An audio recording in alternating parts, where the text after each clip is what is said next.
Hello friends, कैसे हैं आप लोग। वेलकम टू माय चैनल मिड ज्ञान। आज हम बात करेंगे दवाओं के एक्सपायरी डेट के बारे में और उनसे संबंधित कुछ बातें।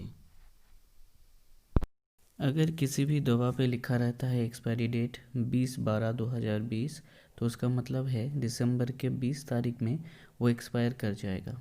अगर किसी में लिखा रहता है दिसंबर 2020 तो उसका मतलब है 31 दिसंबर तक वो एक्सपायर कर जाएगा। एग्ज़ाम्पल के तौर पे यहाँ पे देखिए 9/2021 लिखा रहता है। इसका मतलब होता है कि सितंबर का 30 तारीख में ये दवा एक्सपायर कर जाएगा। हम लोग सोचते हैं कि एक्सपायरी के बाद दवा जहर बन जाता है। अगर एक्सपायरी के बाद हम लोग दवा पीते हैं या खाते हैं तो फिर वो शरीर को हानि पहुंचा सकता है, लेकिन ये बात पूरी तरह से सही नहीं है। एक्सपायरी के बाद भी हम लोग वो दवा ले सकते हैं और वो दवा काम भी कर सकता है।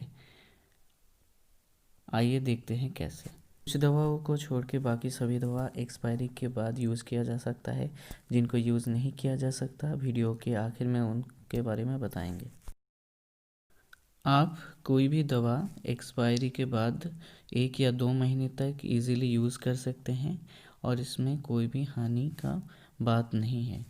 एक्सपायरी डेट का मतलब ये नहीं है कि वो दवा उसके बाद जहर बन जाता है।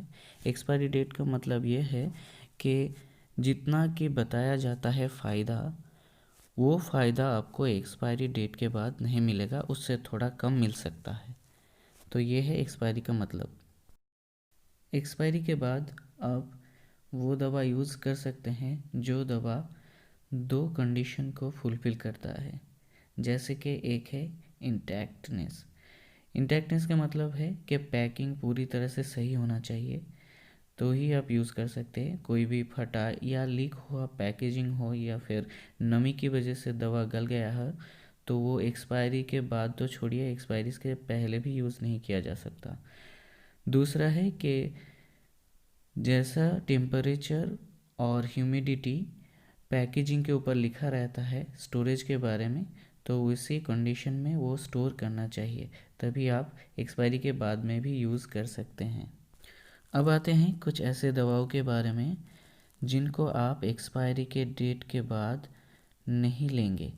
अगर लिए तो बहुत सारा प्रॉब्लम हो सकता है, जैसे कि liquid medicines like liquid antibiotic, nitroglycerin, aspirin, insulin, cough syrup, liquid antibiotics etcetera. इनको आप कभी भी एक्सपायरी डेट के बाद मत लीजिएगा।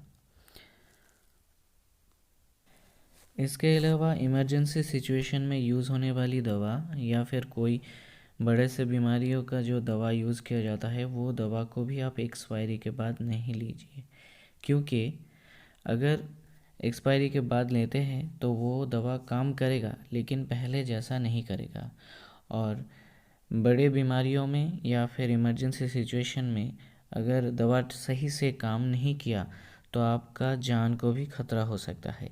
इसीलिए ये दोनों सिचुएशन में जो दवा यूज़ किया जाता है, मानिए हार्ट अटैक में या फिर स्ट्रोक में या फिर सीवियर एलर्जिक रिएक्शन में जो दवा यूज़ किया जाता है लाइक एड्रेनालिन, एंटीएरिथमेटिक, ये सबको एक्सपायरी से पहले यूज़ करें।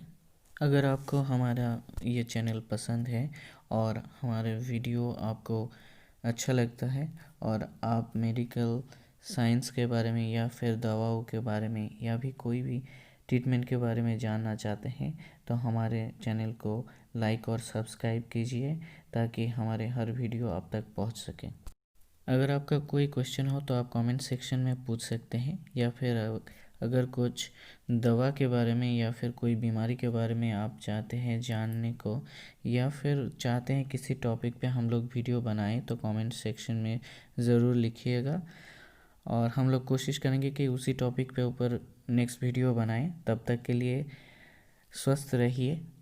Best of luck.